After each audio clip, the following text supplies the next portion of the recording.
na yadda aka faɗa sunana evangelist Musa D. Misali, shugaban matasa na arewa maso gabashin Najeriya. Mun yi farin ciki daga wannan gayyata da aka yi mana daga Gombe, muka zo domin mu ga malam mu kuma ga irin ayyuka da malam yake yi. Wannan ya tabbatar mana da cewa malam uba ne. Malam ba za mu iya misalta shi ba. Da an sami kamar malam guda uku to da Najeriya an zauna lafiya. Domin na bi karatun malam da kuma littattafansa da kuma abubuwa tun daga 1983 ina karance-karance akan wasu rubuce-rubucen malam. Ban taba tarar da inda malam yake ziga mabiyansa su tada hankali banza haka kawai ba, babu shi. Sai dai rashin fahimta, idan baka zo kusan mutum ba bara ka san shi wane ne ba. Idan kuma kana bukatan ka san wane ne ni, to dole sai ka zo kusa da ni. To matsalar mu a Najeriya ita ce da dama mutanen ba sa son su zo kusa. Malam ya bude wata kofa, jawaban malam da ayoyi da ya dauka, idan wani malami ne zai fassara, ina mai tabbatar mana ba sai na yi sallama ba zan fishe daga wannan guri, domin na san irin fassara da za a yi wannan aya.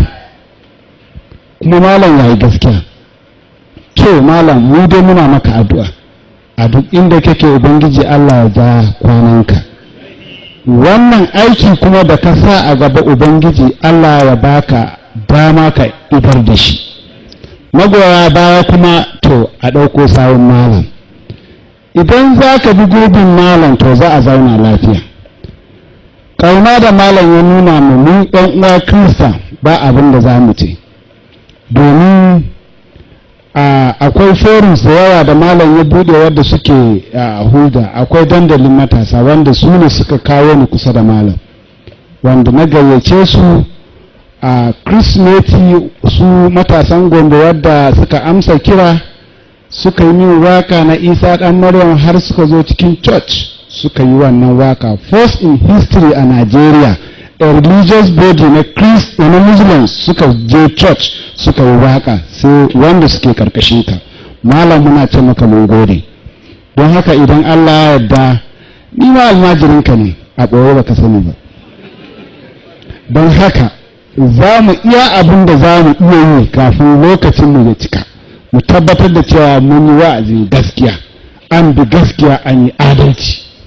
Kuma duk wanda ba su fahimta ba, yan uwanmu mu jawo su, mu nuna musu wannan hanya malamin nan na kira bisa gaskiya ne.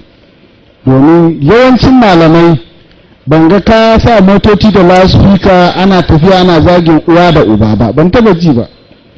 Ban taba ji malam ya ce wannan masallacin nawa ne kaɗai ku yi sujada ba. Babu. Annal masajida lillahi fala tad'u Allahu ahada.